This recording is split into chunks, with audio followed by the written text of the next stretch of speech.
Olá, é uma alegria para mim estar aqui participando desse congresso. Esse congresso que é uma iniciativa, eu achei brilhante, assim, e que justamente pelo fato de reunir pessoas tão importantes aí do nosso cenário no momento, professores, escritores, pessoas que muitas vezes, para muitos que possam estar assistindo a essa aula, nunca tiveram contato, nunca tiveram a oportunidade de vê-los, de poder assistir uma das suas aulas, um dos seus cursos, né?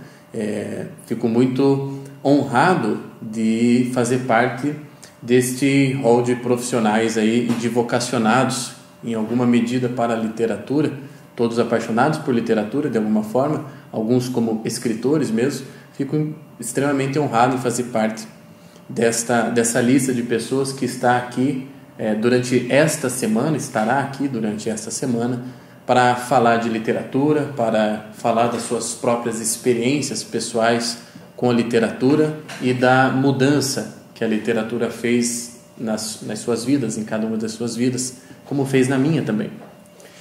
Sendo o primeiro a falar, estando aqui no dia de abertura do CONALIT, eu me senti no dever, em alguma medida, de fazer uma exposição não longa, uma exposição breve, sucinta, o mais didático possível, sobre a importância da literatura para compreender a realidade humana. Isso é extremamente importante, a meu ver, e é um assunto biográfico também no meu caso. Explico. O fato é que eu nem sempre fui apaixonado pela literatura. Eu nasci no interior do Paraná, vim para Curitiba no ano 2000 para fazer o vestibular, tentar o curso de Direito.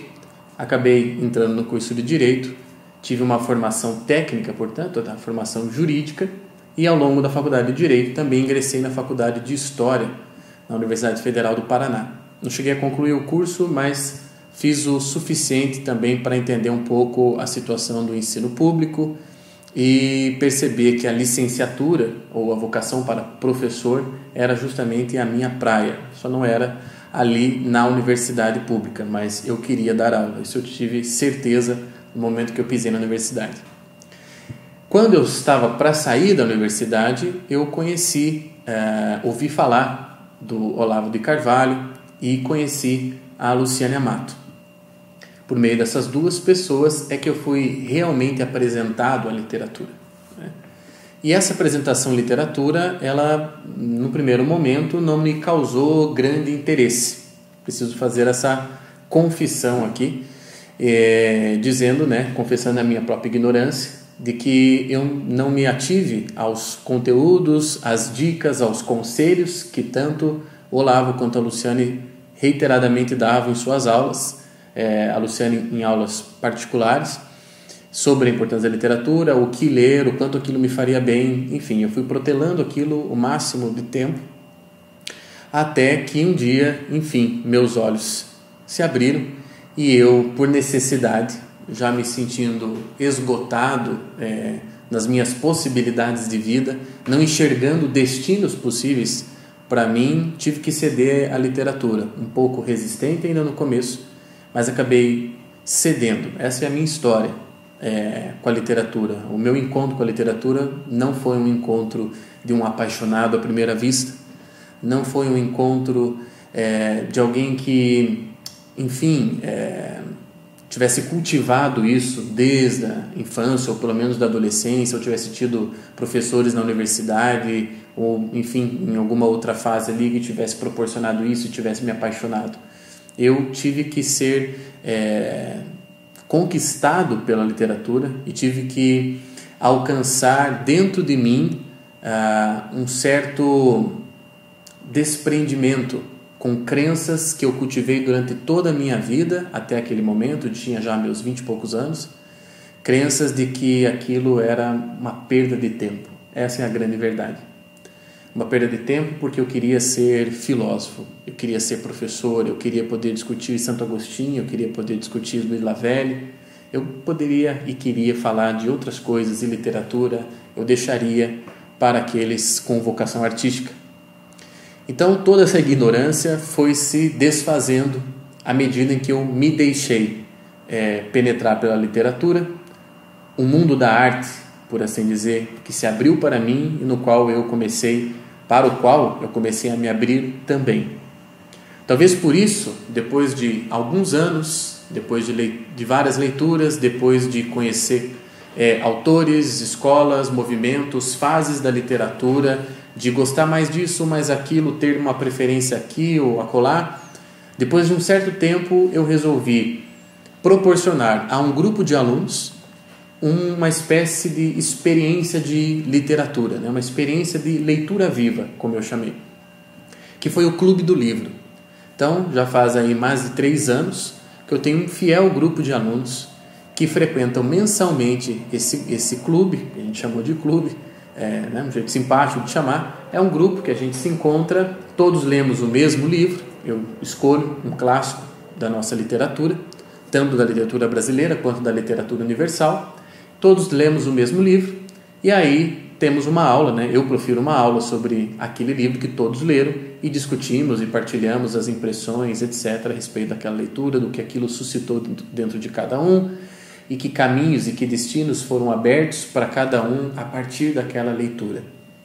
Quer dizer, com a literatura, eu não tenho pretensão de ser crítico literário, não tenho vocação nem pretensão. Com a literatura, eu encontrei uma forma de abrir espaços dentro de mim para o que merece esta abertura. Eu aprendi com a literatura, e isto a arte em geral pode fazer, mas aqui especificamente falando de literatura, eu aprendi a abrir espaços para o que verdadeiramente merece. Eu aprendi a educar porções da minha alma que jamais poderiam ser educadas a contento senão com a mediação da literatura. Então, por isso, a experiência desse Clube do Livro, que eu posso testemunhar para você que está me assistindo, que fez e faz muito bem a todos os participantes e o grupo vem crescendo desde então, isso acabou gerando um livro, né? Esse livro que é um condensado de ensaios que eu escrevi sobre cada um dos livros que nós lemos, não todos, né? Mas eu selecionei alguns livros, escrevi ensaios sobre os livros que nós lemos. Esses ensaios são ensaios de um professor de filosofia que leu um livro de literatura e o que foi que eu extraí daquela leitura. Essa é a pretensão. E o conjunto desses ensaios se chama A Abertura da Alma. Isso para mim era importante dar esses dados, falar do meu trabalho, contar um pouco da minha história, porque nós vamos fazer um fechamento, um link com isso no final dessa exposição. Mas eu gostaria de dizer isso, né? O livro que vai ser publicado em breve pela editora Danúbio, do meu amigo Diogo, esse livro vai se chamar então A Abertura da Alma, e ele traz justamente, né, o espírito do livro, o argumento do livro é justamente isso, o quanto a literatura pode favorecer ao leitor a abertura da alma para o que merece abertura, né? Um dos grandes problemas que nós temos hoje é que as pessoas, além de estarem mais fechadas na sua atividade anímica, mais fechadas para a vida, para a realidade, quando elas causam lá algum tipo de abertura, quando elas abrem alguma coisa dentro delas, geralmente não é para aquilo que vale a pena. Geralmente a alma vai se moldando com imagens que não são as mais amáveis, né? E a literatura tem essa capacidade não só de abrir a nossa alma para o que merece ser aberto, né? Como de fornecer as imagens que vão formatar ou moldar esta alma à luz da beleza que é a arte, né? A beleza que está na arte. Então, feito isso, essa introdução apenas para que contasse um pouco mais de mim e falasse do meu trabalho com literatura. Eu sou professor, na verdade, dou cursos aqui em Curitiba, dou curso de História da Filosofia, dou curso de História e Mitologia Grega, faço atendimentos individuais, né? Tenho muitos alunos que me procuram para bioiatria, que é um atendimento individualizado para ajudar o sujeito a encontrar a sua melhor forma biográfica. Então, dentro de todos esses meus trabalhos, o Clube do Livro é um dos trabalhos que eu desenvolvo, e é esse trabalho específico ali com a literatura. E para falar de literatura, eu decidi fazer uma junção do tema literatura com um tema que é caro aos filósofos espanhóis, né, que é o tema da imagem da vida humana. Eu não escondo de ninguém, tenho em todos os meus cursos, em todas as minhas aulas, eu sempre tenho buscado atualizar, muitas vezes apresentar para quem me ouve a obra filosófica do que a gente chama a Escola de Madrid. A Escola de Madrid são aqueles pensadores espanhóis do século XX que surgiram após Ortega y Gasset, José Ortega y Gasset,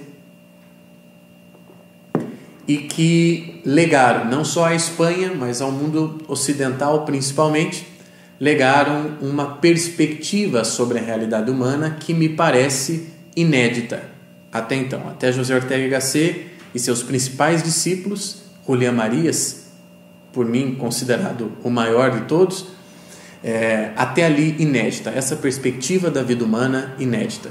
Claro que ela tem raízes, claro que existe todo um processo, né? As grandes ideias não nascem assim do nada, as grandes perspectivas também não, elas têm raiz, por exemplo, no historicismo, no existencialismo, etc., nos estudos que Ortega fez no início do século XX, mas há algo de inédito ali, e é esse ineditismo dos espanhóis, é essa perspectiva sobre a vida humana, e essa busca radical que todos eles, especialmente Ortega e Julián Marías, essa busca radical por uma imagem, por uma compreensão da vida humana, ou dos termos da existência humana.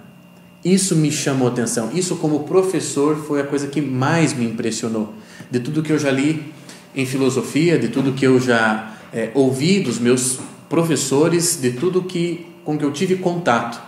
Não tenho dúvidas aqui de dizer que a Escola de Madrid, né, os espanhóis, a partir de Ortega, a filosofia que eles produziram no século XX é a minha filosofia. Quer dizer, é o que eu quero para mim. Porque o que eu quero é compreender a minha realidade e a realidade humana. E a literatura tem uma função na compreensão da realidade humana. E é sobre isso que eu quero falar com vocês aqui. A minha primeira colocação dentro desse tema seria a seguinte: a realidade humana é uma realidade diferente de todas as outras realidades com as quais o ser humano se encontra. Então, a principal característica de todas as outras realidades existentes no mundo, que não são vida humana, a principal característica delas é um tipo de fechamento. O que eu quero dizer com esse fechamento? Há um acabamento nas coisas que estão no mundo, nas espécies, nas outras realidades. Então, por exemplo, um cão no século XII é um mesmo cão no século XXI.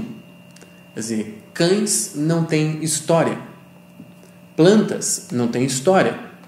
Todas as outras coisas presentes na realidade que nós conhecemos, com as quais nós nos deparamos, nós seres humanos, nós podemos dizer que um copo, desde que surgiu, é copo.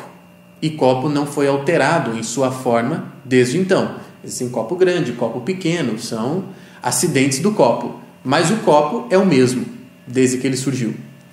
Já a realidade humana, ela não é assim. Uma característica da realidade humana que só está presente na realidade humana, quer dizer, um distintivo da realidade humana, da pessoa humana concretamente falando, é que ela é feita de realidades e irrealidades.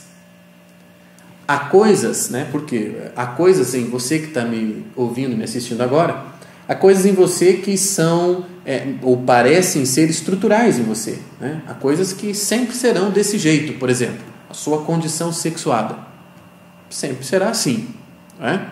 Salvo que por algum outro motivo você queira alterar isso, né? E hoje é possível. Mas é algo que nasce para ser permanente, a condição sexuada, ser varão ou ser mulher. Há coisas em você que mudam ao longo do tempo. Há coisas, aliás, que nunca apareceram ainda dentro de você ou para você e que ainda vão aparecer e alterar a sua realidade. Há coisas que apareceram na sua vida, ficaram lá atrás, morreram e não estão presentes hoje. O ser humano, portanto, é feito de realidades e irrealidades, porque nós somos seres em aberto. Ao contrário de todo o resto da realidade, que que é fechado, cachorro é cachorro, cachorro não muda a sua espécie. Nós temos aqui a realidade humana que, justamente por ser feita de narrativa e tempo, ela muda ao longo do tempo. Por ter um espaço dentro da sua própria estrutura para as irrealidades, aquilo que ainda não está atualizado dentro da sua estrutura, é que o ser humano pode ser definido, segundo Ortega y Gasset, como aquele que é feito de história. Então, vamos lá. O primeiro tópico da minha fala é este. O ser humano é uma realidade feita de irrealidades. Isto porque, ao longo do tempo, o homem, ao tratar com o tempo, ao experimentar a vida ao longo do tempo, ele se altera, ele muda. Ele não é uma realidade como as outras presentes aqui no mundo, ele não é uma realidade pronta, uma realidade acabada. Ele é uma realidade em aberto. Até por isso, a manutenção da abertura da alma para a realidade é justamente uma das coisas que deve ser considerada como importantíssimas, indispensáveis na vida humana. Quer dizer, a própria saúde do ser humano, existencialmente falando, está ligada a essa abertura, a manutenção da abertura da alma. Então, somos uma realidade com irrealidades. O tempo opera conosco e nós fazemos a nós mesmos junto com o tempo. O tempo, na vida humana, é um personagem. Além dele ser substrato, ele é personagem. Então, quando eu quero falar de mim, quando eu quero pensar na minha vida, falar dela para alguém, contar um pouco de mim, eu preciso contar a minha história, eu preciso narrar. Então, esse foi o primeiro tópico da minha exposição. Realidade e irrealidade. O homem muda ao longo do tempo. Ele opera com o tempo. O tempo se torna personagem na vida humana, diferente para todos os outros seres e coisas que existem na realidade. O tempo não é um personagem para eles, o tempo nem é sabido por eles. Já o homem opera com o tempo, percebe que o tempo está presente. O tempo é substância da sua própria vida e personagem da sua vida. Veja, quando eu quero falar de mim para alguém, quando eu quero me apresentar para alguém, quando eu quero que alguém me conheça, eu só tenho um recurso, que é contar um pouco da minha vida. É o que eu fiz no começo aqui da exposição, para que vocês me conhecessem um pouquinho e soubessem como é que eu cheguei aqui nesse congresso de literatura. Não foi uma coisa de um dia para o outro, isso tem uma história, isso tem um argumento. E para que você o apreenda, é preciso que eu narre, que eu conte. Então, ao mesmo tempo que o homem é a única realidade da face da Terra, que muda ao longo da história, porque é alterado na relação que ele tem com o personagem, tempo, o homem, portanto, tem esta dimensão e dever de dizer o tempo. Então, somos feitos de tempo, mudamos conforme a relação que temos com o tempo, a nossa história, isso é história pessoal, a relação com o tempo, as experiências que nós vamos tendo ao longo da vida. Nós temos o dever de dizer isso, nós temos o dever de comunicar, porque assim atualizamos a nossa espécie. Se o cachorro é cachorro, desde que existe cachorro. Se copo é copo, desde que existe copo. Ser humano, ontologicamente, é ser humano, desde que existe ser humano. Mas há mudança existencial. Existencialmente, o ser humano é novo, sempre novo. Porque cada um de nós se relaciona com o tempo de uma maneira diferente. E cada um de nós traz, já ao nascer, o acúmulo de experiência e de relação com o tempo que as gerações anteriores tiveram. Então, isso é importante. A arte, onde ela entra nisso? Dado que o ser humano é essa realidade de irrealidades, nós podemos dizer que o ser humano tem, cada um de nós, um aspecto virtual. Nós temos um aspecto concreto, um aspecto atualizado. Esse Tiago que está aqui falando com você hoje, esse Tiago que é homem, 31 anos, professor, pai de família, tem 2 filhos, um de 4, um de 2 anos, Bernardo e João Pedro. Este homem que está aqui falando com você está falando do que está atualizado nele, do que já é concreto na personalidade dele. Mas existem um monte de coisas aqui no Tiago que são virtuais ainda. Existe um monte de possibilidades que o Tiago ainda nem atualizou, algumas nunca ele irá atualizar. Algumas já morreram lá no passado, algumas foram atualizadas apenas no passado e depois esquecidas ao longo da trajetória dele. Quer dizer, existe aqui realmente um aspecto virtual na minha própria composição, na minha própria personalidade. E é sobre esta virtualidade que a arte também fala. Porque arte, e especificamente literatura, fala de possibilidades. Quando eu li isso num livro do Julián Marías chamado A Imagem da Vida Humana, aconselho você a procurar e ler esse livro, eu fiquei extremamente encantado com a perspectiva dele, quando ele diz que na literatura nós nos deparamos com eus possíveis. Nós nos deparamos com a virtualidade que faz parte da vida humana, que é inexorável na vida humana. Ela está ali numa imagem, ela está dada esteticamente, de um modo esteticamente compreensível para você. Então isso é um segundo ponto. O primeiro foi sobre a configuração do ser humano, realidade e irrealidades, concretude e virtualidade. O segundo aspecto é o aspecto em relação à literatura. A literatura, eu já sei que ela começa a me ajudar quando eu percebo que as histórias da literatura, as narrativas da literatura, tratam de virtualidades, tratam de eus possíveis. Cada personagem que eu conheço, especialmente nos romances, né? Cada personagem que eu encontro, cada personagem que eu fico conhecendo a história e o desenrolar e muitas vezes o desfecho da sua vida, cada um desses diz ou entrega para mim uma possibilidade de destino, uma possibilidade de eu. Cada um deles é, por mais paradoxal que pareça, a encarnação de uma virtualidade humana, de um caminho possível.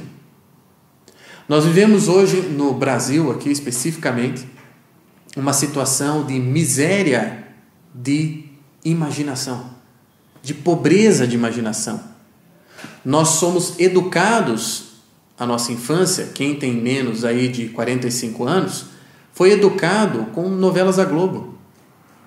Foi educado com certos tipos de personagens, com certas possibilidades de eus, e com essas possibilidades de eus tem operado a sua vida, tem escrito a sua trajetória, escrito a sua história, tem desejado isto ou aquilo, porque é isso que é possível para ele. São os modelos que ele teve, são as possibilidades que ele alcançou. A grande literatura, e a literatura que cumpre verdadeiramente com a sua função, que é mais do que ser bela, é aquela que nos possibilita acesso a coisas ainda não conhecidas, a coisas não imaginadas. E imaginação vem a ser o terceiro ponto da minha exposição. Porque o homem, para ser conhecido, para que eu conheça um homem que seja, uma mulher que seja, sendo ele feito de realidades e irrealidades, sendo ele uma espécie de personagem principal da sua própria história que se relaciona com o tempo. Para que eu o conheça, eu preciso imaginá-lo. Porque quando me deparo com alguém, quando eu estou frente a frente com alguém, eu estou vendo naquele momento apenas o que está atualizado, apenas o que está passivo de ser percebido, e não o que está virtual no outro, que pode estar virtual apenas por um momento, o momento que ele está me encontrando na rua, por exemplo, mas que faz parte dele e que numa outra ocasião, num lugar que ele acaba de entrar, ou outra pessoa com a qual ele se encontra, aquilo que estava virtual se atualiza. É preciso, no conhecimento do outro, que eu imagine-o.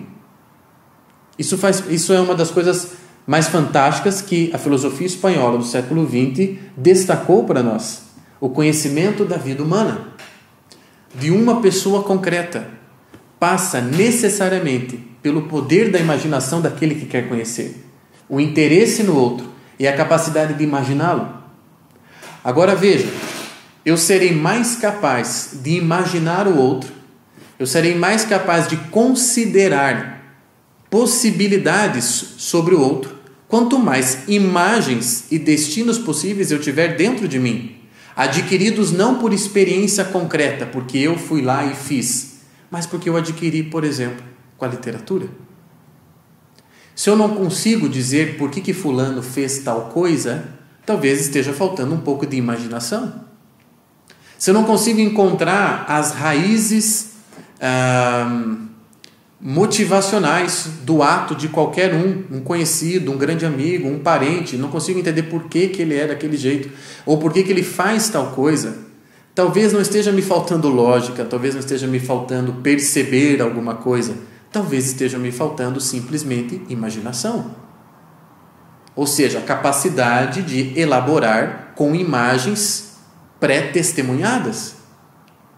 Porque quando eu estou lendo lá um livro de literatura, eu estou testemunhando muitas coisas, estou ganhando ali muitas imagens, muitas possibilidades, que poderão ser usadas por mim no conhecimento do outro.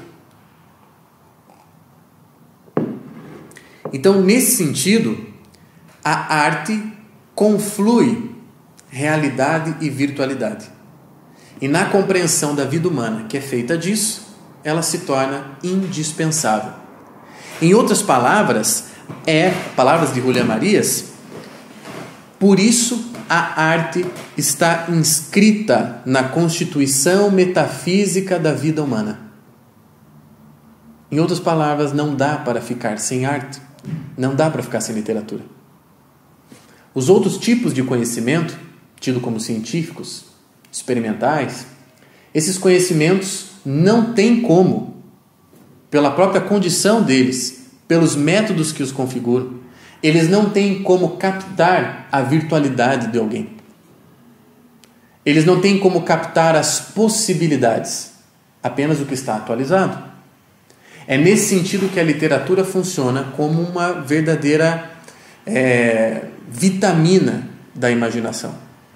E ao vitaminar a minha imaginação, com os modelos, os eus possíveis, os destinos possíveis, ela me dá meios, ela me dá instrumentos para conhecer o outro e a mim mesmo. Porque às vezes também, na relação com a própria vida e com a própria alma, nos falta imaginação. Nos falta considerar outras respostas possíveis para as velhas perguntas. Por isso vejo que coisa interessante. O ser humano, para conhecer a si mesmo, tem que contar a sua história. Para você me conhecer, você precisa ouvir a minha história. E a literatura nada mais é do que contação de história. Ao longo da história da literatura, desde os jeitos mais primitivos de fazer literatura, passando ali pela poesia grega, poesia romana, toda a literatura medieval, ao chegar até a literatura moderna, os romances modernos, toda a história da literatura é a história de uma concretização deste aspecto narrativo da vida humana. Vocês percebam que ao longo da história da literatura, as literaturas, quanto mais o tempo foi passando, mais concretas elas foram ficando. Ou seja, mais próximas da vida humana elas foram ficando. Um romance, quando comparado com uma obra de Homero, por exemplo, com a Ilíada, um romance, ele me fugiu até a palavra, ele é fecundo em narração, em duração, em nos contar concretamente o que aconteceu com alguém. Por isso, o romance moderno, na ótica dos espanhóis, dos quais eu me baseio para falar aqui para vocês, um romance ele está muito próximo de ser a forma perfeita de expressão da vida humana concreta.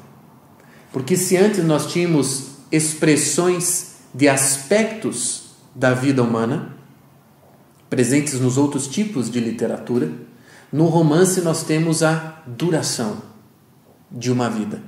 Nós temos a trajetória de um personagem. Nós temos ali elementos específicos da vida dele, que nos são transmitidos pelo escritor e que permitem que eu me aproxime dele, que eu me aproxime daquele personagem, que eu me aproxime daquela trajetória, daquela narrativa e promova analogias com a minha. E que eu exercite o conhecimento do outro e que eu compreenda um pouco mais a realidade humana.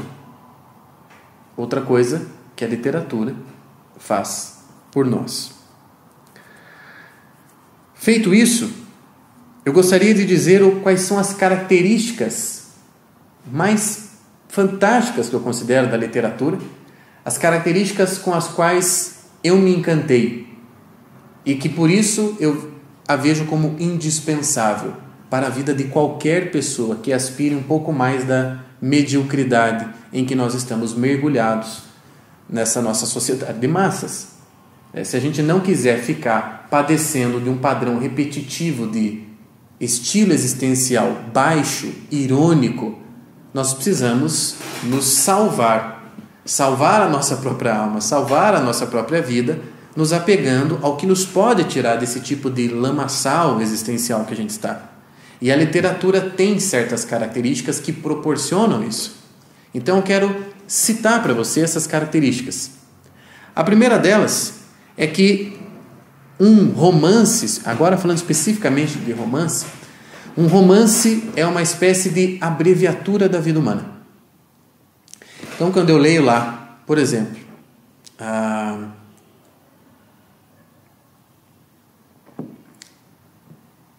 O Planeta do Sr. Zamler, o livro que eu citei no vídeo de promoção desse congresso, do Saul Bellow, em que a gente acompanha ali a trajetória de um professor, de um intelectual, né? Sobrevivente da guerra, que está morando nos Estados Unidos, judeu, e está lá já com seus 60, 70 anos, não me lembro agora, sofrendo um conflito de gerações, né? E um conflito de perspectiva de mundo com a da sua filha, seu sobrinho, etc., né? E se sente um verdadeiro estrangeiro em relação aos outros. Quando eu vejo isso, quando acompanho a narrativa desse personagem, o Sr. Zamler, eu não preciso, veja, de todos os fatos que aconteceram na vida dele, o que seria plenamente impossível.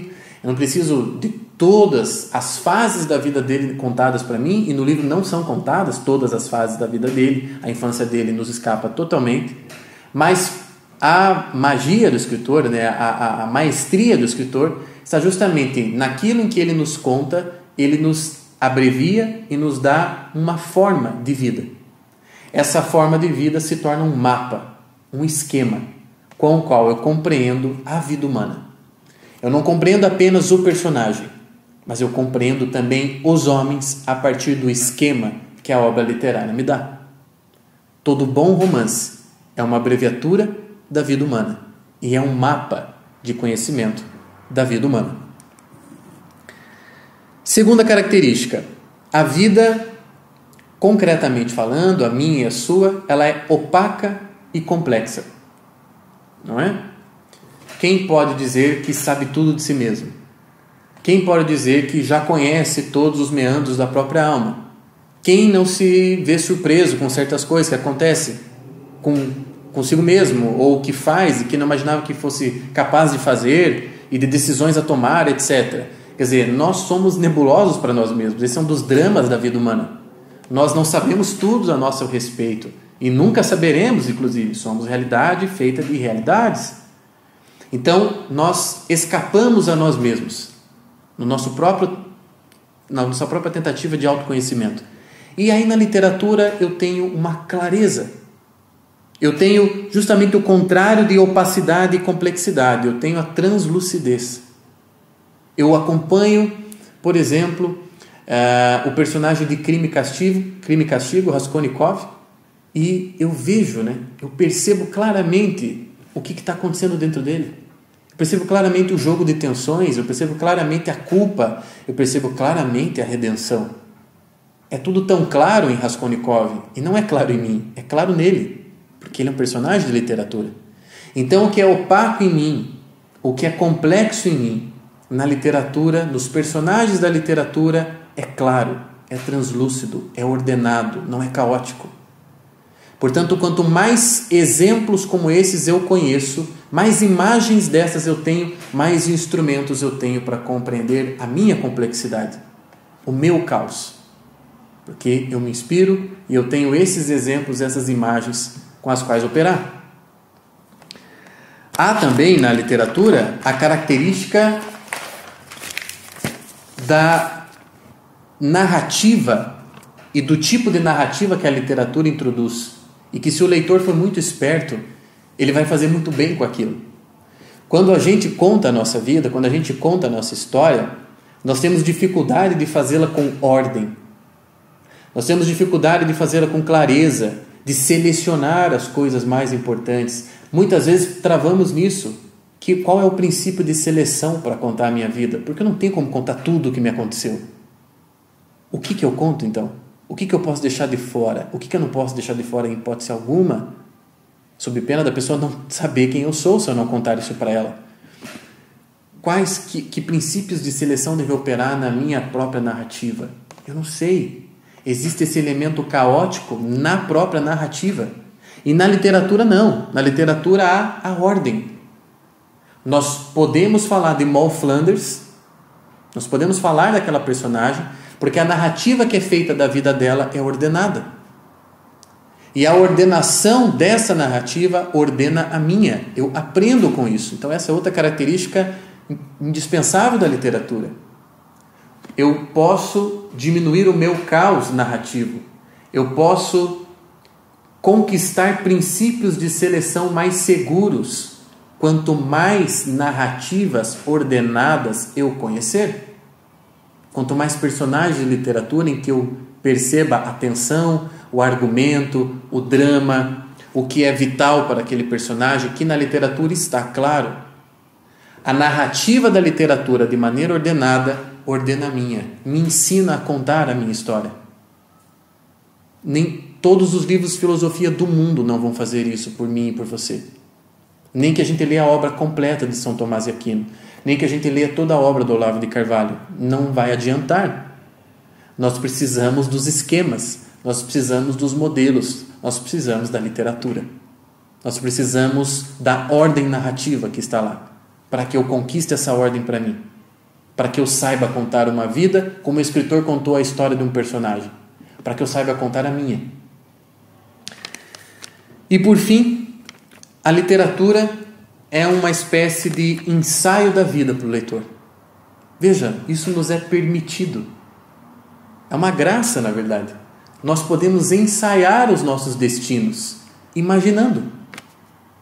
Lendo muitas vezes os casos, por exemplo, do inspetor Maigret, do Georges Simenon, escritor francês, os casos policiais do Maigret.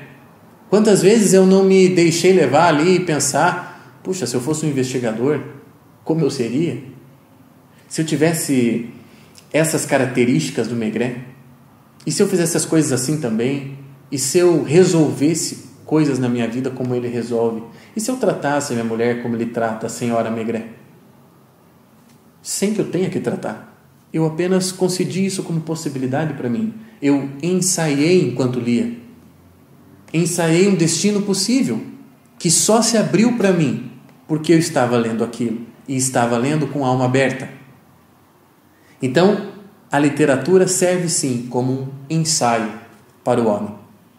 O William Marias termina um dos capítulos daquele livro, A Imagem da Vida Humana, ele termina dizendo isso: a literatura é a duplicação da vida.